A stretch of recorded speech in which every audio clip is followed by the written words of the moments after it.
How to share Facebook page link. First, open Facebook. You can see over here Facebook has been opened. Go to the page that you want to share. You can search for it. Tap on the search icon. Search for the page that you want to share.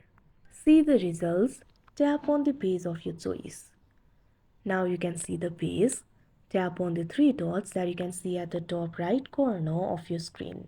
At bottom, find the section for page link. Tap on this option copy link. Now the link has been copied. Go to the platform of your choice. For example, I'm going to open Messenger. Tap on the chat of your choice. Tap on the message bar. Paste the link from the clipboard. Tap on the send icon. Now the Facebook page link has been sent. Like this, you'll be able to share the Facebook page link. That's it for this video. Thank you for watching.